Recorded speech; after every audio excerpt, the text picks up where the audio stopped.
Pending బిల్లుల కోసం Panchayati Raj commissioner కార్యాలయం ముందు మోకాళ్లపై కూర్చొని సర్పంచులు నిరసనకు దిగారు. పెండింగ్ లో ఉన్న 600 కోట్ల బిల్లులను వెంటనే విడుదల చేయాలని ప్లకార్డులతో ఆందోళన చేపట్టారు. గ్రామాల్లో వివిధ అభివృద్ధి పనుల కోసం ఖర్చు పెట్టి అప్పులు పాలయ్యామని, ప్రభుత్వం తమను ఆదుకోవాలని సర్పంచుల జేఏసీ నేతలు ప్రభుత్వాన్ని డిమాండ్ చేస్తున్నారు. ఇక ఇదే అంశానికి సంబంధించి మరింత సమాచారం మా ప్రతినిధి నుమాన్ అందిస్తారు.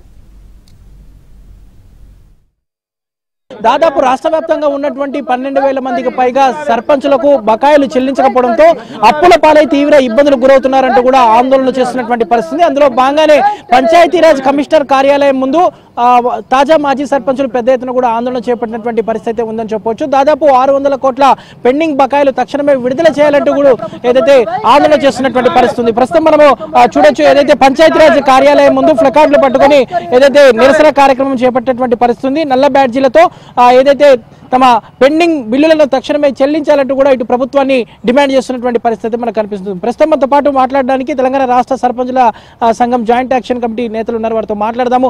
చెప్పండి, ప్రధానంగా మీరు డిమాండ్ ఏంటి, ప్రభుత్వాన్ని ఏం కోరదలుచుకున్నారు? ఈ ప్రభుత్వం ఏర్పడ్డ సంధి దాదాపు 17 నెలలు అవుతుంది. మా పదవి కాలం అయిపోయి 13 నెలలు అవుతుంది. మేము అనేక సార్లు ఈ ప్రభుత్వానికి వినతి పత్రాలు ఇచ్చినాం, అదేవిధంగా అధికారులకు ఇచ్చినాం. అనేక సార్లు ఈ ప్రభుత్వానికి మా సర్పంచులు కూడా అనేక మంది సూసైడ్ చేసుకుంటారు, అనేక మంది చనిపోయారు. ఈ బిల్లులు రాక అనేక మంది సర్పంచులు కుటుంబాలు చిన్నభిన్నం అవుతున్నాయని అనేక సార్లు తెలియజేసిన ప్రభుత్వం మా మీద ఒక బీఆర్ఎస్ పార్టీకి సంబంధించిన సర్పంచులు అనే ఒక కక్ష సాధింపు చర్యకు పాల్పడుతుంది. మా ఎంత 500 కోట్లు మా ఇచ్చేస్తే మా పెండింగ్ బిల్లులు అయిపోతాయి. స్థానిక సంస్థల ఎన్నికలు, గ్రామాలలో అభివృద్ధి లేక కుంటుబడి అనేక మంది ప్రజలు ఇబ్బంది పడుతున్నారు. అదేవిధంగా మేము పెట్టిన మొక్కలకు అవి మొత్తం ఎండిపోయి వాటికి నీళ్లు కొట్టించలేని పరిస్థితిలో, ట్రాక్టర్లకు డీజిల్ కొట్టియని పరిస్థితిలో ఉన్నది. అదేవిధంగా పంచాయతీ కార్యదర్శులు కూడా వాళ్ళు జేబులలోకి వెళ్ళి డబ్బులు పెట్టినాం, మాకు ప్రభుత్వం ఇస్తలేదని చెప్పి వాళ్ళు కూడా ప్రభుత్వానికి నోటీసు ఇచ్చారు. అదేవిధంగా అనేక రకాలుగా ఇబ్బంది తీస్తుంది. ఇది ప్రజాప్రభుత్వంలో, ప్రజా పాలనలో ఇంత అన్యాయంగా మమ్మల్ని గోసదీస్తుంటే మా సమస్య పరిష్కరించకపోవడం ఇది ఎంతవరకు న్యాయం? కాబట్టి రేవంత్ రెడ్డి గారు గతంలో పిసిసి ప్రెసిడెంట్గా ఉన్నప్పుడు మిమ్మల్ని సర్పంచ్లను గౌరవంగా చూస్తారంటే మా బిల్లులు అడిగితే పోయి పోలీస్ స్టేషన్లో కూర్చోబెడుతున్నారు, మమ్మల్ని అర్ధరాత్రి అరెస్టు చేస్తున్నారు. అదేవిధంగా మేము ఏదో నేరస్తుల్లాగా, క్రిమినల్ తీవ్రవాదుల్లాగా ఏదో అర్ధరాత్రి మా ఇండ్ల కాడ పోలీసులను పెట్టి మమ్మల్ని తీసుకుపోయి పోలీస్ స్టేషన్లో మమ్మల్ని కూర్చోబెట్టడం ఎంత అన్యాయం! ఇదా ప్రజాప్రభుత్వం అంటే?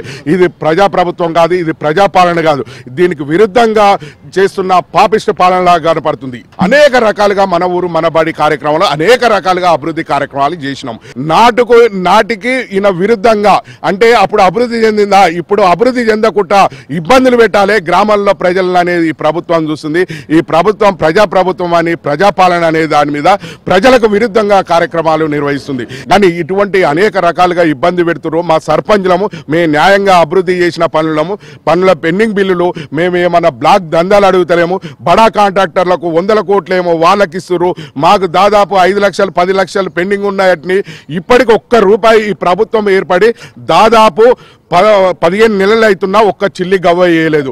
దాదాపు 43 మంది ఆత్మహత్య ప్రయత్నం చేశారు. అందులో 19 మంది సర్పంచులు చనిపోయినారు. చనిపోయిన లెక్కలు కూడా ప్రభుత్వం దగ్గర ఉన్నాయి.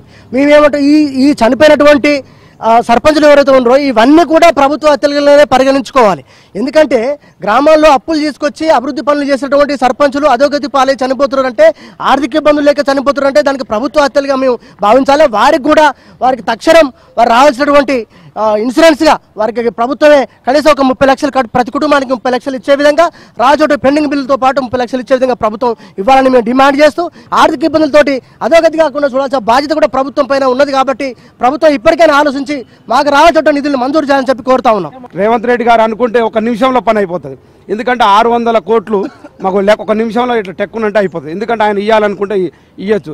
1000 కోట్లు ఎక్కడెక్కడో ఎవరెవరికో ఇస్తుండ్రో, ఏది మామూలుగా కాంట్రాక్టర్లకు అని వాళ్ళకి. మీ కాంట్రాక్టర్లం కాదు, గ్రామాన్ని అభివృద్ధి చేసిన సర్పంచులం. కాబట్టి మా నిధులు విడుదల చేయాలి. నిజంగా మా కష్టాలు తెలుసని మేము అనుకున్నాం. కానీ ఇప్పటికి కూడా నిమ్మకు నీరెత్తనట్టు, దున్నపోతు మీద వాన పడ్డట్టు ఇప్పటికి ఎలాంటి చలనం లేదు, ఏం లేదు.